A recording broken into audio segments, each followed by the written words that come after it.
दोस्तों आज देखेंगे अपने घर पर बटर चिकन समोसा कैसे बना सकते हो। दही को मिर्ची पाउडर बोले थे समोसा।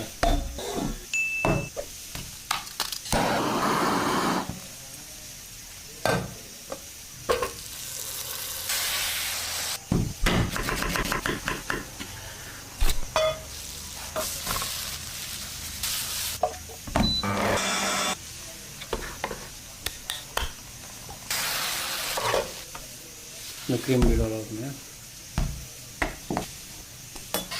मतलब चिकन को बना लेना है और समोसा अपना मैदा बेल कर उसका पट्टी वाला नहीं।